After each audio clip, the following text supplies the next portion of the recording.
যে সমস্যাটা আমি যেটা বুঝলাম যে ওর খাবার হজম হতে চায় না, খাবার খায় পেট ফুলে থাকে আর প্রায় পাতলা পায়, মানে পায়খানা নরম হয়, তাই তো? শক্তি কম, হজম শক্তি কম, পেট ফুলে থাকে, পেট ফাঁপে থাকে এবং ওজন বাড়তেছে না, তাই তো? এখন এটা হলো বাচ্চাদের আইবিএস সাধারণত বড়দের আমরা বলি, কিন্তু বাচ্চাদেরও আইবিএস বলে, ইরিটেবল বাউল সিনড্রোম। এটা এমন একটা জিনিস, এটা হলো পেটের অ্যালার্জি। আমাদের যেমন স্কিন অ্যালার্জি হয় না, অ্যালার্জি হলে কি হয়? অ্যালার্জি কি কোনো সলিউশন আছে যে ওষুধ দিলে আর কোনোদিন অ্যালার্জি হবে না? সেটা কিন্তু না।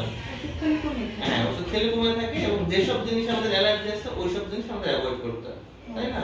এখন বাচ্চাদের এই যে পেটের যে আইবিএস একটা পেটের অ্যালার্জি, এটা হলো আপনার যে খাবারে ও হজম করতে পারে না, যে খাবার খাইলে দেখা যায় পেট ফুলে থাকে, পায়খানার প্রবলেম হচ্ছে, ওই খাবারটা অ্যাভয়েড কাজ করতে হবে। কি যে অল্টারনেটিভ খাবার খাওয়াইতে হবে, বুঝতে পারছেন? অল্টারনেটিভ খাবার বলতে যেমন যদি পায়খানা যদি নরম হয়, যেসব খাবারে নরম হয় ওইগুলোকে অ্যাভয়েড করতে হবে। কি খাবার নরম হয়?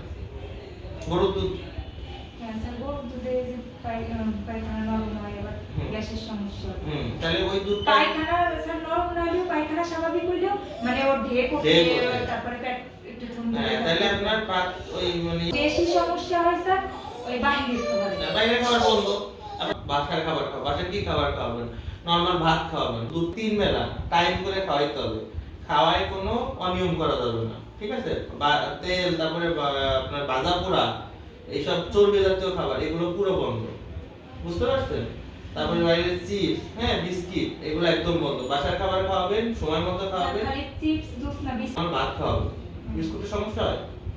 স্যার তো মাঝে মাঝে চকলেট, ললিপপ এগুলো বন্ধ। এগুলো তো একদম খাঁটি জিনিস না, এগুলো তো বিভিন্ন ধরনের কেমিক্যাল দিয়ে তৈরি করে। ওর শরীর পেটে কেমিক্যাল একদমই সয় না। আপনি হলো বাসার খাবার খাওয়াবেন, তারপরে টাইম মতো খাওয়াবেন, ঠিক আছে? খাওয়ার কোনো অনিয়ম করা যাবে না। বাসায় যে খাবারটা বানাবেন সেটা ঝাল মশলা এগুলো কম করে দিবেন, ঠিক আছে? নরমাল খাওয়াইতে পারে, যেমন ধরেন কুমড়া তো সমস্যা আছে। হ্যাঁ, তাহলে কুমড়া, তারপরে লাউ, বিশেষ করে লাউটা কিন্তু আইবিএসে ভালো কাজ করে। তারপরে চাল কুমড়া, হ্যাঁ। তারপর মাছের মধ্যে হলো আপনার জিএল মাছ, হ্যাঁ, কই মাছ, জিএল মাছ, ট্যাংরা মাছ, এই মাছগুলো খাওয়াবেন। তাহলে পেটটা ঠান্ডা থাকবে, ভালো থাকবে। যখন দেখবেন যে পেটে একটু সমস্যা হচ্ছে, যেমন আজকে বলতেছেন একটু আমল করতেছে, ভিজলে করতেছে, সেক্ষেত্রে আপনি কাঁচকলা খাওয়াবেন। কাঁচকলা পায়খানাটা ঠিক থাকে। কাঁচকলা খাইছি, আপেল খাইছি, কলা খাইছি, এগুলা খাওয়াবেন। মানে ফল আবার সব খাওয়া যাবে, যেসব ফল সমস্যা ওইগুলা ব্যবহার করবেন। মানে মনে করেন যে স্যার ওই যে মালটা বা লেবু জাতীয় ওইগুলোতে আবার অনেক সময় অ্যাসিডিটি, তাহলে ওইগুলো বন্ধ। আপনি কলা খাওয়ান, আম খাওয়ান, এগুলো তো যেগুলো দেশি ফল। বেদানা খাওয়ান। হ্যাঁ, বেদানা খাওয়ান, এগুলা খাওয়ান। হ্যাঁ, তাহলে ওর ডায়েটটা ঠিক করতে হবে, খাবারটাকে ঠিক করেন। আর আমি কিছু ওষুধ দিচ্ছি, এগুলো ওর কিছুটা কাজ করবে। হ্যাঁ, এখন ওর কি সমস্যা আছে?